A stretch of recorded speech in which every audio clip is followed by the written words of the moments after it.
Good afternoon, ladies and gentlemen. Welcome to another Listen with Vobes. Hello, and I am Richard Vobes, and I'm in my studio, wrapped up, very warm. It's suddenly dropped in temperature over the last few days. I'm not very happy about that, I can tell you. It's the 8th of March 2021, and it's 4 o'clock in the afternoon. And I have got two jumpers on. I've got a tank top on underneath this, a shirt and a T-shirt.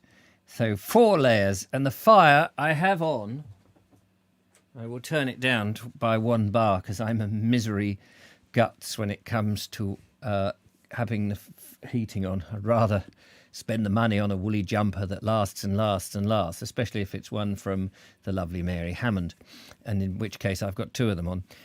So hello to everybody who's tuned in, to TurboStream, the lovely Julia, to Justine Jones, to Sean James Cameron, to Tall Podge Rog, to Jen Colley, Dave Ivad, Audrey Forbes Hamilton. No sunshine in Birmingham again. Same old, same old. Yes, no.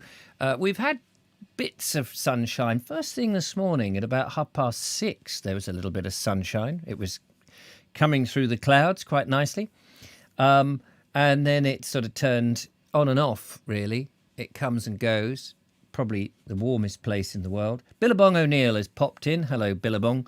Nice to see you. I have some ginger and lemon, which is brewing away here nicely. We are continuing with Neighbourhood by Tickner Edwards. And if you remember that we came to the end of a section in the month of, I can't remember now, is this August now? Are we in August? We are in August. And this is where we will be picking up our story. James Poulton, hello to you. He says, I'm me, I'm here. Don't forget me. And Anne H, nice to see you. Very good afternoon to you as well. No sun in Amsterdam. It's very cold outside. I saw a mouse once there on the stair. Where on the stair? There on the stair. Right there. Little mouse with clogs on.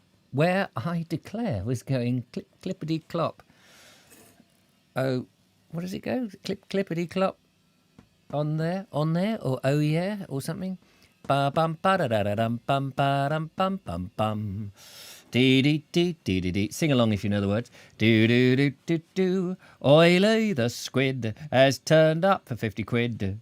A sensible Paul and Susan Laker. I saw a mouse there, where on the stair, there on the stair, right there, little mouse with clogs on. Where right, okay, we'll get on with the reading. Thank you. Ben Reeve has also joined us. Thank you to Ben. So, nice and sunny down the road, he says, junction 5 of the M40. Ah, there we are. You're in the wrong part of Birmingham, you see, Turbo. You want to get down to junction 5 on the M40. Junction 5 on the M40. Where's junction? I know where junction 3 is. Junction 5. Is that junction 5 is where you join, isn't it? The M40 and the M... What is the other one? The one that goes round. Not the M54, the M34, is it? The M34 or something? Sing with Vobes today, says Justine. Swaying song. I saw a mouse there on the stair. Where on the stair, right? With clogs. Anyway, enough of this gay banter. Let us carry on with our little story here in August. Near upon 1/2 a century I have lived in the world. 1/2 a century. So he's about 50 odd then when he wrote this. Golly. And cannot yet say of the wind whether I hate it or love it most. Well, it does depend on whether you've got a lot of heat and you want to cool down, or whether you want to warm up and you don't want a cold wind on you. This is August, bear in mind. It is a dilemma that comes only to the dweller in this country, for in a town no sane man can be in 2 minds on the matter. With a careering mephitic dust choking up all organs of perception, and the risk of being cloven to the chine by a roof slate or lassoed by a loose electric wire, no one can think of wind, hot or cold, apart from the Vobes, without heartily wishing it gone. But in the country, though for my old enemy, the northeast wind, I have nothing but fear and detestation at all seasons. Warm gales, whether in the winter or summer, come as often in friendly as in inimical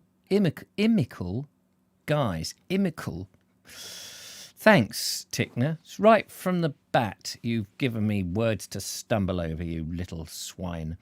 Certain of the Hindu gods, please don't name them, the wind must be content to be treated according to the outcome of its activities and receive laudation and revilement as this proof fair or foul. Right, got that out of his chest, you little windbag. Let's get on to something nice and jolly.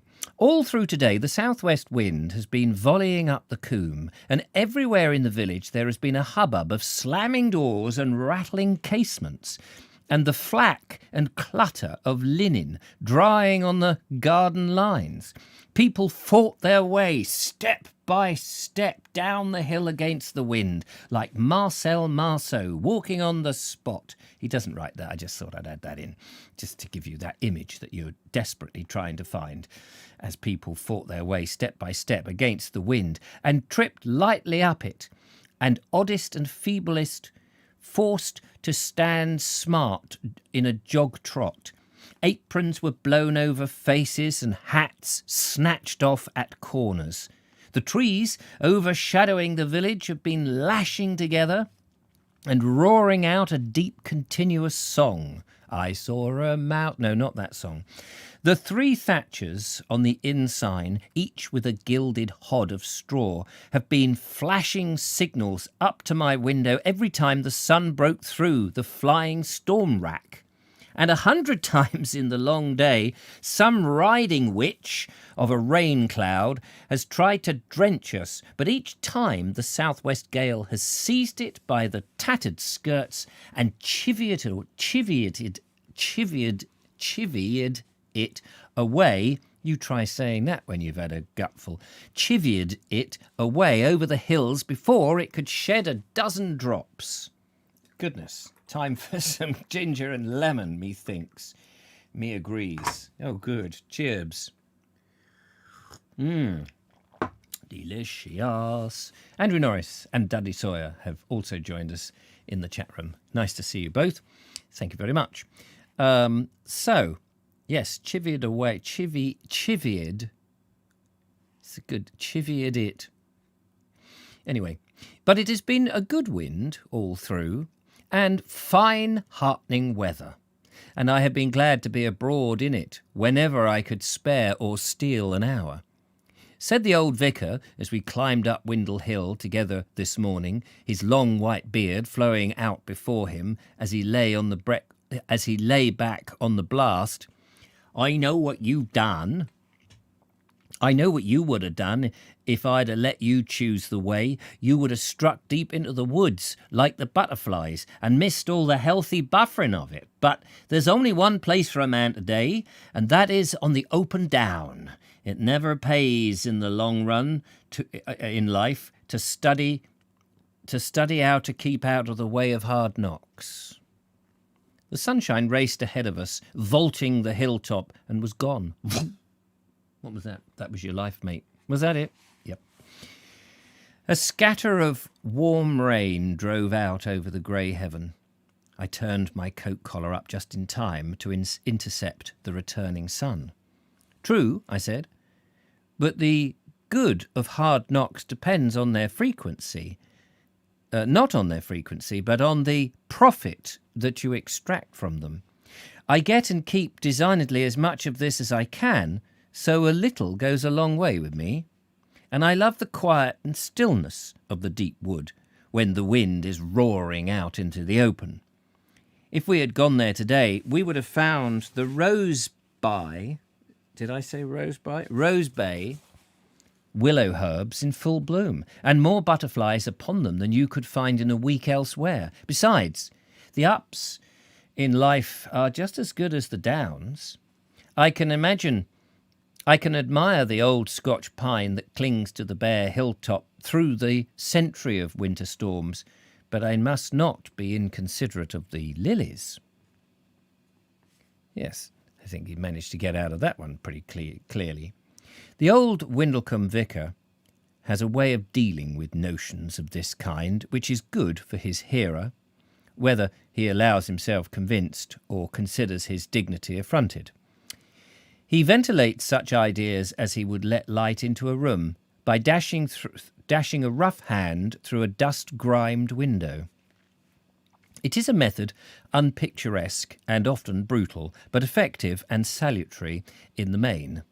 I owe him gratefully many a pretty window bubble of conceit. I owe him gratefully many a window... No, I don't. There's no window in that sentence. I owe him gratefully many a pretty rainbow bubble of conceit exploded. Oh, my God.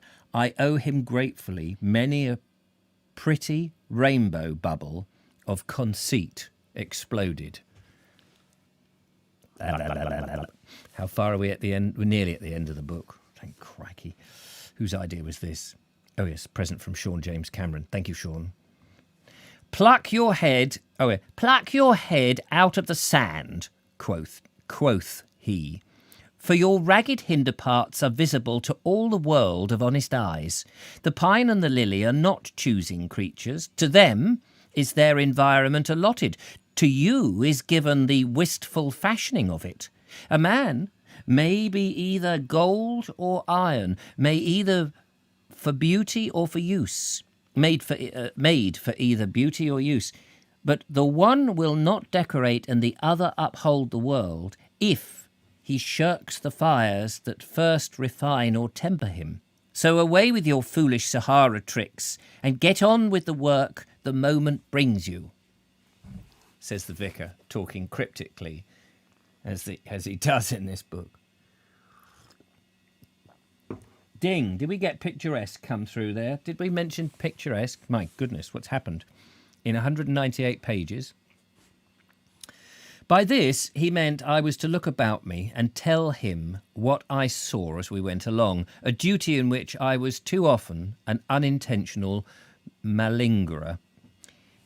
Yesterday, a Londoner was in the village, I told him, for a start, and he was scoffing at our downs.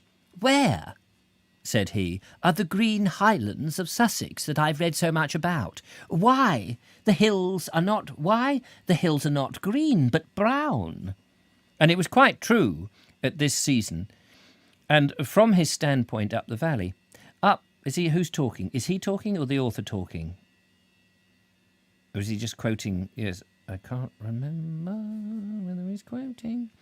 And it was quite true at this season, and from his standpoint, down in the valley. Up here we can see what gives the downs their rich bronze colour in the summertime. From below they look parched and sunburnt, as though nothing could grow for the heat and drought. But now I can see that the general brown tone is really a mingling of 1,000 living hues. Looking straight down as you walk, the turf is as green as ever it was. But a dozen paces onward, all this fresh verdure is lost under the greys and drabs of seeding grass heads. Then again, the brown colour is due just as much to the blending of all the other colours that the eye separates at a close view, but confuses them from afar. We are walking on a carpet of flowers. We cannot avoid trampling them. We cannot avoid trampling them if we are to set foot on the ground at all. Yellow goat's beard and vetchling, and the little trefoil with the blood-red tips to its petals, and golden hawkweed everywhere.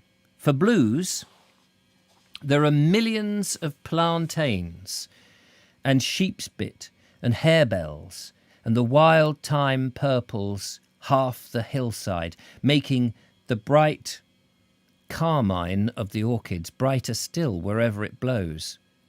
But I have not reckoned in half the flowers that... Oh, he was talking during... That was him talking. That wasn't it was the narrator, but the narrator talking to the vicar, if you see what I mean. I've suddenly come across a speech mark at the end of that. Hold it, hold, enough.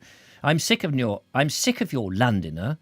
This must be the vicar talking now, and every human being for that moment. Listen to the free, glorious wind. Down in the valley, there we always think of the wind as a creature with a voice, something striding through the sky and calling as it goes. But up here, we know that it is the earth that calls.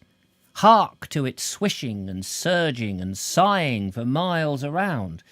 The sound is never overhead on these treeless wastes, but always underfoot. You keep head and shoulders up in the soundless shine and walk in the maelstrom. Did you ever think that the larks always sing in the midst of silence, no matter how hard the wind blows? Those are George Arlett's sheep we are coming to, are they not? I ought to know the old dog's talk.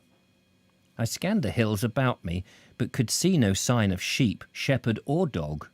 But as we drew to the edge of the wide plateau we were traversing and got a view of the wide plateau we were traversing. Don't put the emphasis in the wrong place, Vobes. Yes, certainly. But as we drew to the edge of the wide plateau we were traversing and got a view down into the deep coombe beyond, there, sure enough, were all three. The sheep, just growing artistically presentable after their June shearing, were scattered all over the deep bottom, quietly nibbling at the turf. Far below, in the shadow of a single stunted hawthorn, sat young George Artlett, scribbling on his knee. No doubt Rouster had been lying by his master's side until the shadows struck sheer down upon him from the brink of the hill.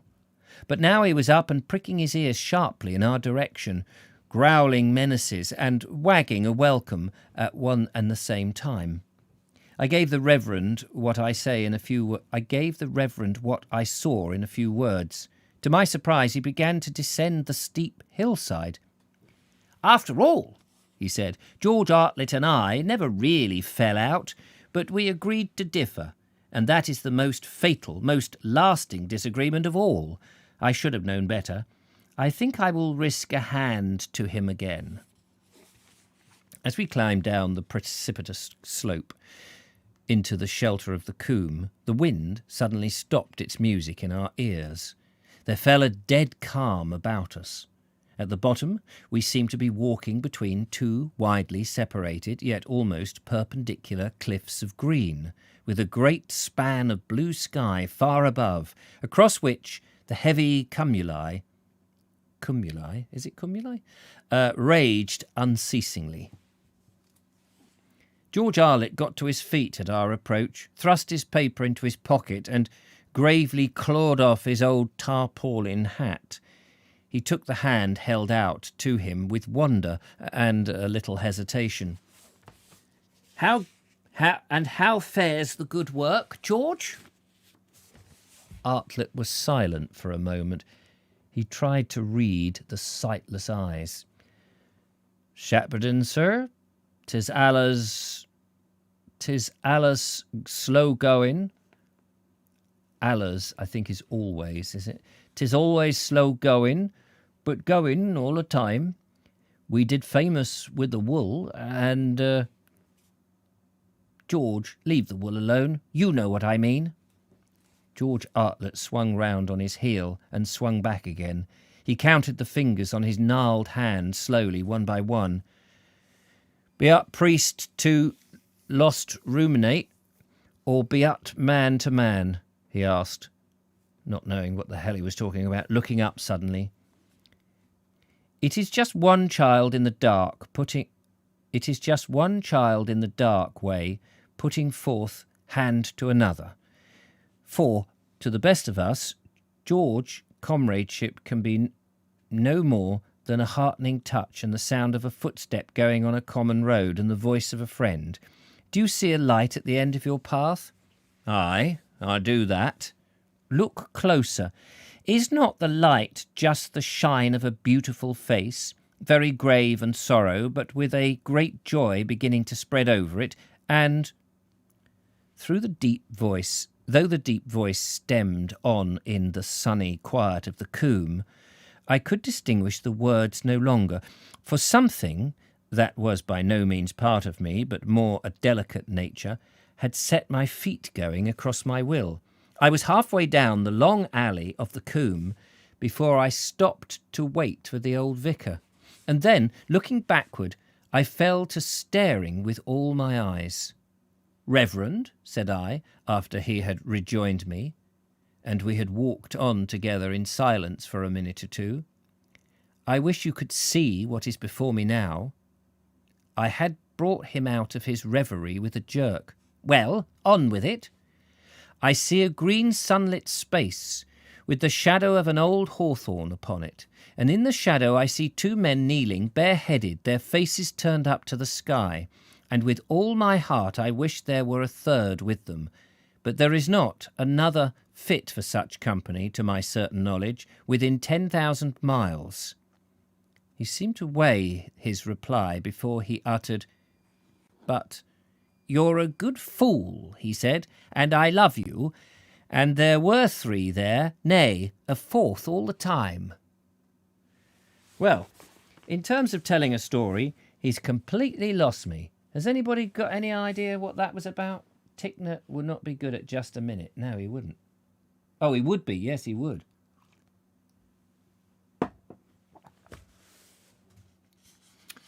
So there was something between the vicar and the shepherd that has not been revealed, or may have been revealed, of which I'm afraid I have no notion which. But we come to the end of that section. Thank God for that. When they talk, they seem to talk in not only do they talk in a dialect which is unreadable, but they also seem to talk in a code which is also undecipherable. In wintertime, when nights are dark and ways be foul, I can conceive no pleasanter aspect of the village at any season than the indoor fireside one. But when the long, radiant August evenings are here, there is equally no other time for me. More and more, with every year that glides by, life in Windlecombe at this season seems to focus itself around the Seven Sisters trees upon the green. All the summer day, though, the old folk gather there. All the summer day through, the old folk gather there, and always a low murmur of voices come drifting up to my window from the garrulous company. I bet he wishes he never bloody moved there with all that noise coming in from the Seven Sisters trees. But it is after the day's work is done, and all able and disable are free for recreation. That the true life of the place begins. There is something about the ease-taking of men physically tired after a long day's work in the fresh air and sunshine that fascinates one who is only mind-weary, and that alone from much chaffering with pen and ink. Well, I wish you wrote more clearly with your pen and ink. You're working far too hard, mate. Though you have but cramped limbs to stretch out over the green sward, and by comparison but a torpid, attenuated flow in your veins, somewhat of your neighbour's healthful, dog-tired humour overbrims upon you, and after a pipe or two and an hour's slow, desultory chat, you can almost forget the tang of the study, the reek of the old leather burdening imprisoned air, and congratulate yourself on a man's work manfully done, albeit vicariously, the day-long tussle with the good earth, mammoth nunches and eleveners devoured under hedgerows, a shirt a score of times soused with honest sweet, and as many dried by the thirsty harvest sun. Code again, ladies and gentlemen, bloody code. All the old Windlecombe faces were there tonight, under the drooping pine boughs, and most of the middle-aged ones too. The younger men and the boys were down at the mead at cricket practice, and there they would stay as long as a glimmer of daylight remained in the sky. But the sun had still a fathom to go before it would lie, red and lusty, caught in the toils of the far-off Staversham hills. I evaded with what grace I could the cake of ship's tobacco held out to me by Captain Stalwart, accepting as fair compromise a charge from the tin box of old Tom Clemmer, his dearest friend. Gradually the talk got back to the point where my coming in had intersected it. "'Tis true," said the captain now, "true as I sits on this here true as I sits here on a plank of the old king as ye cut and shaped yourself, Dan'l." I followed his glance round the circle of benches. There was not a head among the company, but was wagging dubiously. Old Daniel Dre's face was incredulous, a horrified blank. "What?" said he. "A human critter swallow 17 live?" "I seed it," interrupted the captain, pointing his pipe stem solemnly at us for emphasis.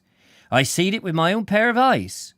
Little lirripede green chaps they was, all hopping and somersaulting in the basket, and the blackamoor puts a mouth to his lip, and hap, hap, says he. Every time he says it, he wants to jump in.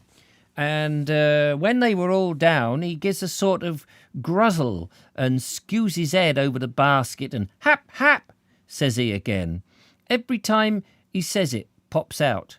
But there, 'tis no sense telling ye. Folks see none of the weird little small things in the village places, and they're all full of non-believers." He was silent a while, and brought out a tobacco box like a brass halfpenny bun, and held it up to the common view. It was old and battered, and had certain initials scratched on the lid. The captain fingered it in mournful reminiscence. "Lookee now," he said. I don't rightly know as ever I've telled ye. G.B. That bain't Tom Stallard, be it? No. I see. No. Says all on ye. Ready now. 'Twas George, 'cause George Budgeon, as Dan'l. What year was it when I went to sea? Daniel Dre's lips moved in silent calculation. Let me see. 73 be like, or maybe 74, cause ye'd been gone, Joe, a year before Harker's coup slipped the 5-legged heifer, and that were it. Aye, true, Daniel. And George Budgeon was shipmate along with me pretty soon after I goed away. Well, this here baccy box, the last time I seed it is in George's hands, and took out something or other just before I went on watch, and out come to bawl that night, Gorm. How'd it bawl? And rain not half. Oh my God, looking down the page, there is loads of this bloody dialogue. And in the morning, never a sign of poor George Burden to be seen. Well now, full fortnight after that, what do you think had happened to him? Had he fallen overboard? But catch a girt thresher on the train line, and inside of the old critter was what'd be find a halibut as big as a tray, all alive and stuff, says the captain. I was ship's boy then, Joe says. Anyway, they talk on and on about all this. Anyway, the long sun, I can't read all that. The long sun had set, and the dusk was creeping apace. Here and there in the shadowy length of the streetlights, which were beginning to break out, we sat under the dense canopy of the pine boughs. Night had already asserted itself, and to one another we were little more than an arc of glowing pipe bowls. Old Stalwart chuckled richly from his corner. A sort of inspiration of mendacity seemed to have come over him tonight. "But Lord bless ye," he went on. "That bain't nothing.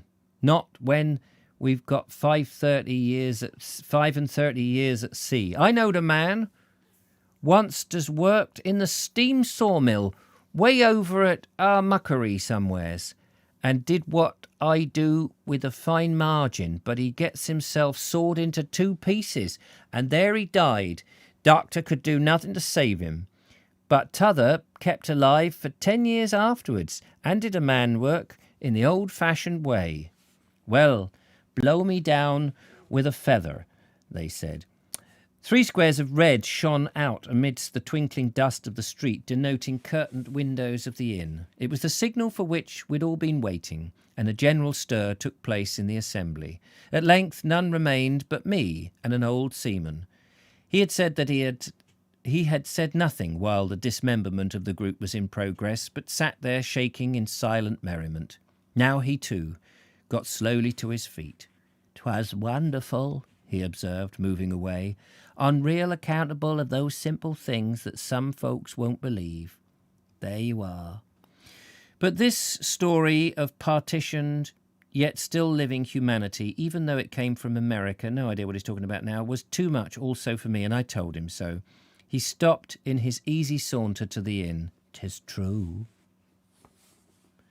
he averred as stoutly as ever. His rich, oily chuckle came through me in the darkness. "Mind ye," he said, "I did say as the man who sawed himself into equal parts, 'twere but the thumb of him were taken off.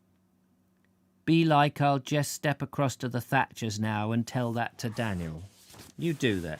Step across, I don't know what they're talking about. Oh, interesting detail there on Billabong. The old boy does spin a good year. I did paraphrase some of that because it's just too much for a little old man like me. September, ladies and gentlemen. We're on September. Sorry, I misread that. December. Ladies and gentlemen, we're now on. There, the Christmas tree was up, and we all said good night. And that's it.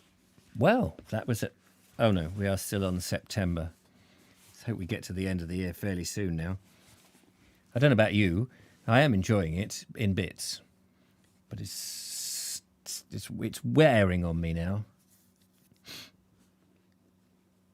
I hope you got the chat set to live. Oh no, I haven't got the chat set to live. Yeah, I've got it on top chat. I keep forgetting. Ben Reeve says, did Tickner earn a bonus for each unique obscure word he could cram into a book? Yes, I think he did, actually. Billabong says, nothing to do with this book. Did you know that Fred Tickner created Muffin the Mule and was a contemporary of Walter Wilkinson? Oh, didn't know that. September. Deep breath. August holidaymakers in Windlecombe are mainly of the normal, obvious kind, the people for whom guidebooks and picture postcards are produced, and by whom the job masters and the boat proprietors gain a livelihood. But September brings to the village a wandering crew of altogether different complexion. There is something about the temperate sunshine and the general slowing up and sweetening of life during this month that draws from their hiding nooks in the city suburbs a class of man and woman for whom I have long entertained the proudest respect. With every year, as soon as September comes round, I find myself looking out for these stray, for the most part solitary folk, and in quite a humble, unpretentious spirit, taking them beneath my avuncular wing. That they seek the quiet of an inland village in September, and not the feverish, belated distractions of a seaside town, is an initial point in their favour. But almost invariably they bring with them a much more subtle recommendation. They are down for a holiday, but they have come entirely without premeditation, suddenly yielding to a sort of migratory impulse that they have locked up dusty chambers, or left small shops in the care of wives, or begged a few precious days off from niggardly employers, and come away on a spate of emotional longing for country, quiet and greenery, irresistible this time, though generally the impulse has been felt and resisted every autumn for 20 years back. Indeed, there must be some specifically fatal quality about this period of time, for I constantly hear the same story. No holiday taken for 20 years. At noon today, after a long tramp through the fields, I came up to the village street and paused irresolutely outside the Three Thatchers Inn. The morning had been hot and the walk tiring. Moreover, it was the 1st of September, and the guns had been popping distressfully in all the coverts by the way. I knew that before sundown a brace or two of partridges would be certain to find their road to my door. But this did not prove, and has never proved, compensation for the flurry and disturbance carried by the noise of the guns into my favourite conning places or arenas of quiet thought. The whole world of wildlife was in a panic, and I with it. The Red Orchid doorstep of the inn glowed in the sunshine at my feet, and from the cool darkness beyond came a chink of glasses and a murmur of many tongues. It all seemed eminently consolatory for the moment's mood. Within there, no one would fire a gun off at my ear, or stalk past me with a loaded shoulder of limp sanguinely spoil, nor warn me of my favourite coppices with a finger to the lip, as though a nation of babies slumbered there. I was a lost man even before I began to hesitate. I stood my stout furze walking stick in the porch beside the drover's staff, a shepherd's crook, and 3 or 4 undenominational cudgels, and plunged down the 2 steps into the bar. Now, before my eyes had accustomed to them, to the subdued light, I could see what the company was. Now, before my eyes had accustomed...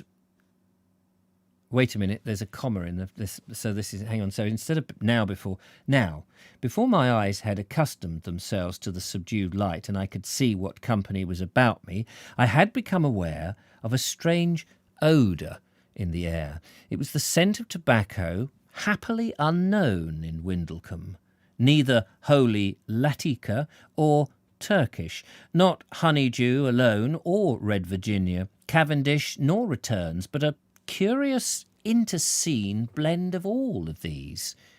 I knew it at once to be something for which I have a constitutional loathing, one of the new town mixes wherein are confused the mutually saltified all the good smoking weeds in the world. Looking more narrowly about me, after the usual greetings, I discovered a vast and elaborate meerschaum pipe in the corner, and behind it a little diffident, smiling man. But this could not entirely account for the overpowering exotic reek in the room. I missed the familiar smell of our own good Windleton shag, although there were 6 other pipes in full blast around me. And then I realised the situation. The stranger had seduced all the company to his pestilent combination, and now, as I lowered at him through the haze, he was holding out his pouch even to me, who would not have touched this garbage if it had been the last pipeful left on earth. But he took my curt, almost surly refusal as if it had been intended kindness. You do not smoke? Well, it does seem a kind of insult to the pure country air, but in towns, you know, what with the din and the dust and the strain of one's nerves and everybody, and of course I must not quarrel with my bread and butter. I produced my own pipe and pouch and filled it brutally under his very nose. Serenely he watched the operation without a trace of offence.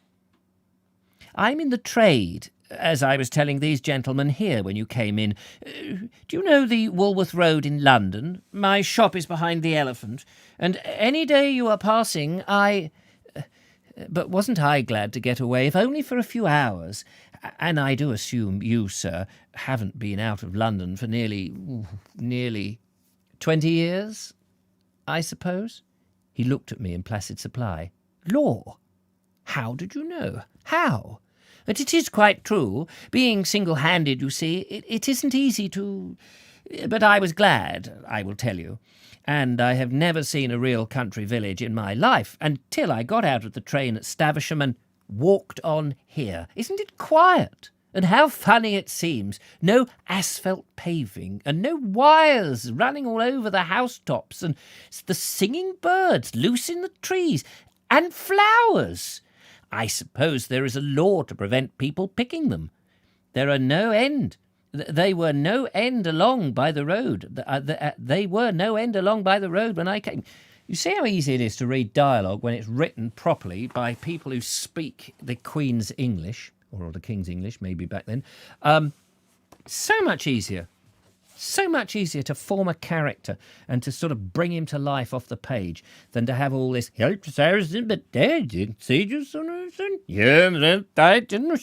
what? No, you never said that. I fished them out and put them in, and then that might be the way I shall read them from now on, because me reading them gives you no more information than me just making that.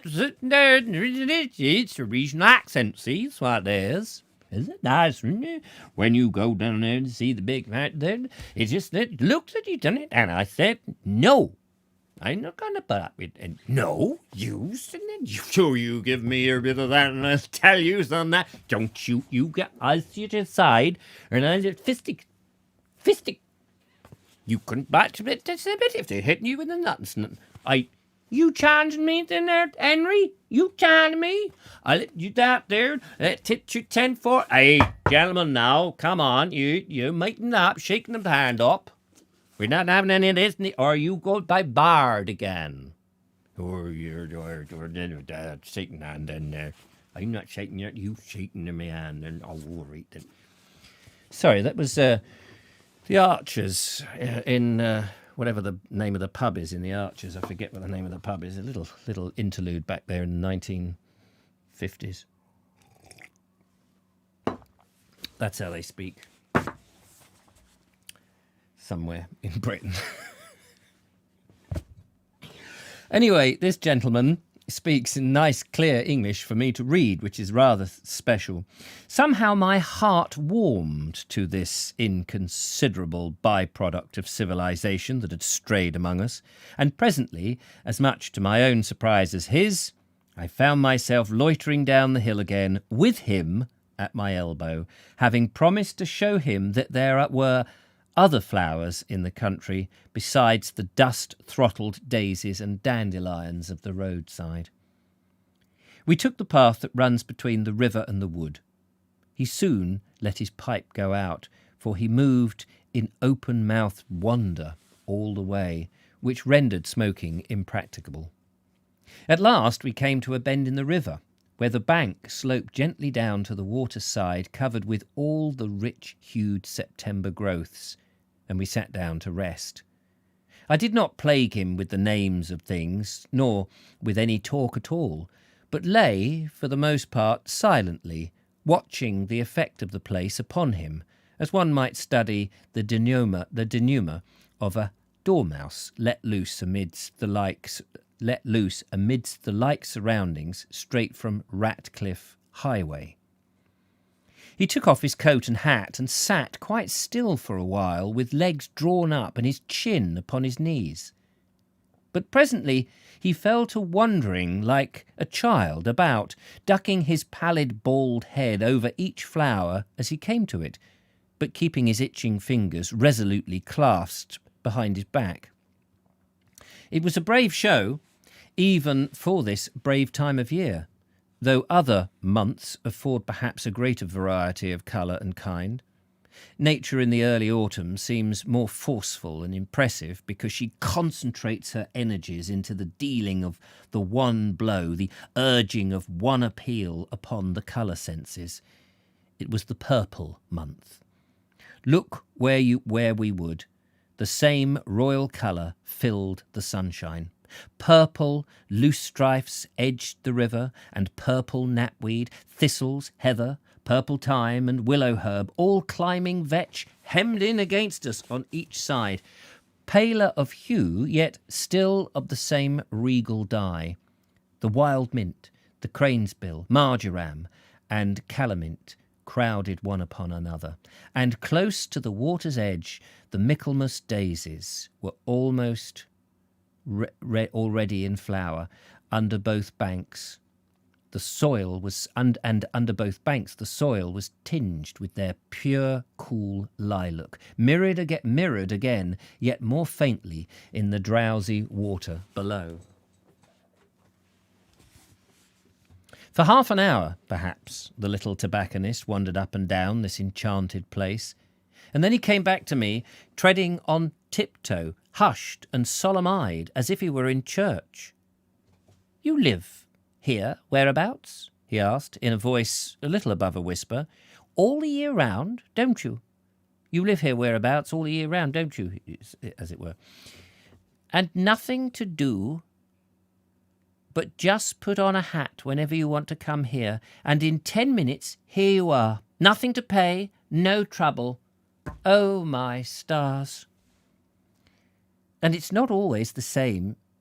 It's not always the same, you know.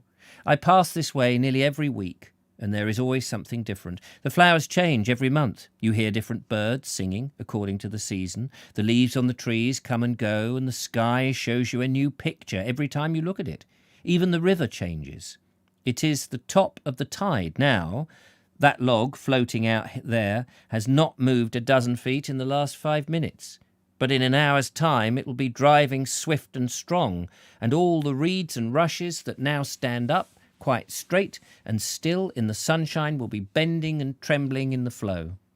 Ah! He crowded a perfectly bewildering variety of emotions into that breathed monosyllable. Ah! Is that a nightingale singing over there? No, you're too late for nightingales. They've done their singing 2 months or more. That is a robin. Robins have just begun to sing again after their summer silence. And when that happens, you know that summer is almost done. He sat mute at my side for so long that at last I must steal a glance at him. I saw him brush a hand hastily across his eyes. I am glad I came, of course, said he, musing, but I have been the worst kind of fool all the same. Just think of going back there tonight. Lord, just thinking of it. Yesterday morning I watered the geraniums in the window boxes and gave the canary his seed, and says I, "Here's singing birds and flowers as good as you'll find in the country." Then I went to the shop door and saw a cart full of straw going by and another of green cabbages for Borough Market. "Lord," says I, "the country comes on wheels to the very door in London. London for me. And now I'll never get that feeling back again. No, never. The very worst kind of fool, I don't think." Close by us there grew a great tuft of verulin. As he sat staring tragically at its disk of deep red blossom, butterflies came to it with every moment, sipped a while, and then the butterflies came on it every moment, sipped a while, and then passed on. Painted ladies, red admirals, little tortoise shells, always in 2s and 3s.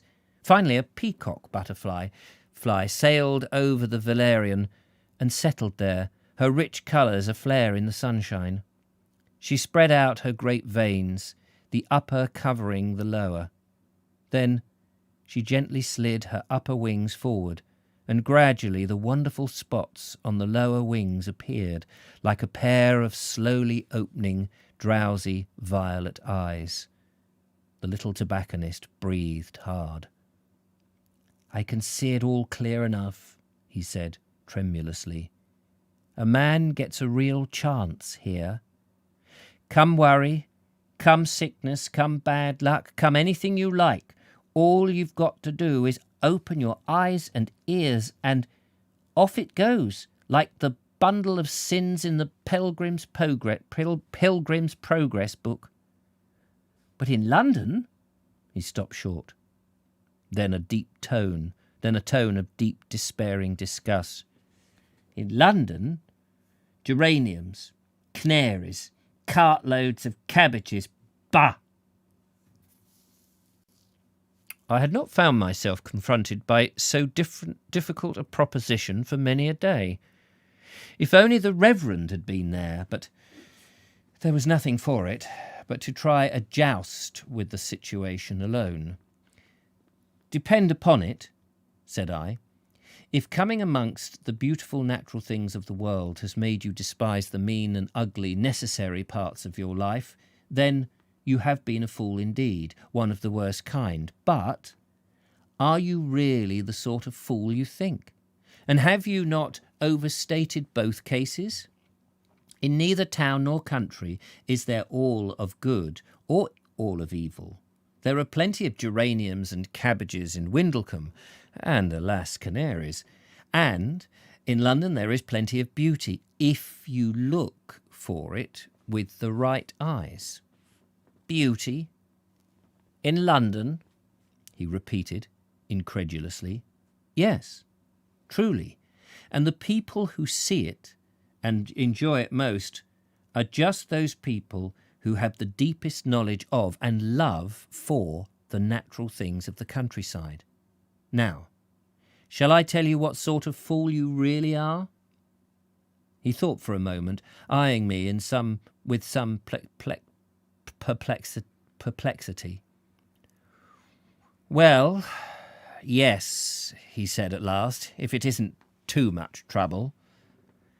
It is a lot of trouble, and I am not sure I can do it, but I will try.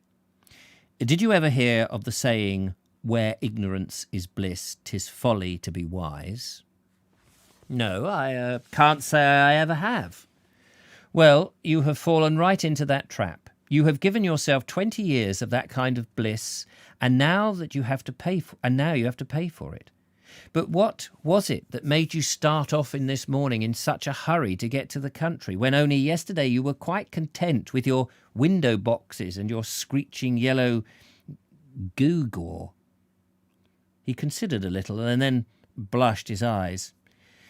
It was an old book, he said mysteriously, looking round apparently to make certain that we were alone. No, nothing but an old book on the bookstall. I picked it up just out of curiosity as I went by last night, and there were some dried flowers in it, dog roses, I think. And then I looked up and saw the moon shining, very small and bright, high up in the sky, and it came over me that, though she kept one eye dutifully on the Walworth Road, and the other she might well be looking down on a country lane where those roses grew many years ago, and thinks I, all of a creep like, why can't a man look at two ways at once? And if he must give one eye to business, why can't the other be to just what he likes? And then you certainly left off being the kind of fool I mean. Left off forever. Well, that saves us both a lot of trouble, for we are both wrong about your case. You need not fear to go home tonight. You will find those geraniums as fresh and as sweet as the valerian there, and just as populous as butterflies. And the canary, you will hear in his song everywhere the notes of all the wild birds that have been sung to you today. And when next your wagon load of straw goes by your shop, it will not be mere straw, but a field of wheat under the country sunshine. The sound of the wind in the Walworth telephone wires will be with you only. The sound of the wind in the Walworth telephone wires will be for you only the rustle of the wind in the corn. That is what I meant by London beauty. So there we go. I like the last bit. That was a joy to read. That last bit with that gentleman from the town, that was a joy to read. I love it when there's a little bit of emotion in there and there's something, and I've got a few normal words in there rather than just trying to be clever and put too many. At first I thought he was a genius, but now I'm beginning to think that he's not such a genius as he is. I think a genius would make it easier to read but still be clever. Whereas I think he's been too clever by half. Maybe that's why he hasn't published so many books. Anyway, there is beauty in London even today, says Michael White. I'd like to see it, but I guess there's beauty in Worthing at the moment. It says it's a shame that sections of this book seem to get bogged down in the words when other sections will flow wonderfully with descriptive text. Yes, and that was a lovely piece. And it also was philosophical, which I enjoyed very much. And there's lots of philosophy in his book, I get that. But he just tries too hard to pick a new word, to never repeat himself. And I think that's a flaw, really. You know, at first I thought maybe it's me. It's just I can't read it, and it's you know, and it's of its style. But actually, I think it's overworked. But anyway. I agree, Michael. There are many London planes to be admired and hugged by the likes of me, says the lovely Julia, of course. But there we go. That's it. Thank you very much. Be back again tomorrow. Thank you for reading again. My pleasure. I look forward to reading. As we slowly get towards the end, we'll pick another... we'll start thinking this week, by the way, for another book and either order it. I have got a couple of books which I can suggest. I need to dig them out. Anyway, that's it. Take care. Look after yourselves. Keep warm. It seems very cold when I turn the fire off. I need to go and poke the fire and go to the shops and buy some beef to make up a little stew now. And then there'll be the Vobes show later tonight. Bidding. Take care. Thank you very much for coming. Do really appreciate it. It's very kind. And thanks, Julia, for doing all the administration. Administration? Admin. Yes, administration. That's it.